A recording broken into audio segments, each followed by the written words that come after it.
আসসালামু আলাইকুম। একটু বের হয়েছিলাম ঢাকার রাস্তায়। কারওয়ান বাজার গেলাম।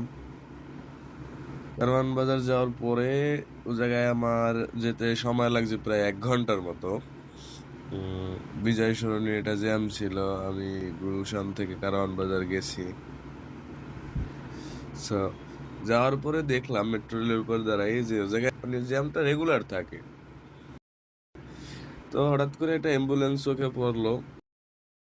অ্যাম্বুলেন্সের চোখে পড়ার পর বিষয়টা আমার একটু খারাপ লাগলো। কারণ বাংলাদেশে একটা এমার্জেন্সি লেন আমি মনে করি খুব প্রয়োজন।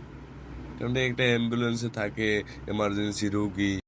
অনেক সময় দেখা যায় মুমূর্ষু রোগীও থাকে।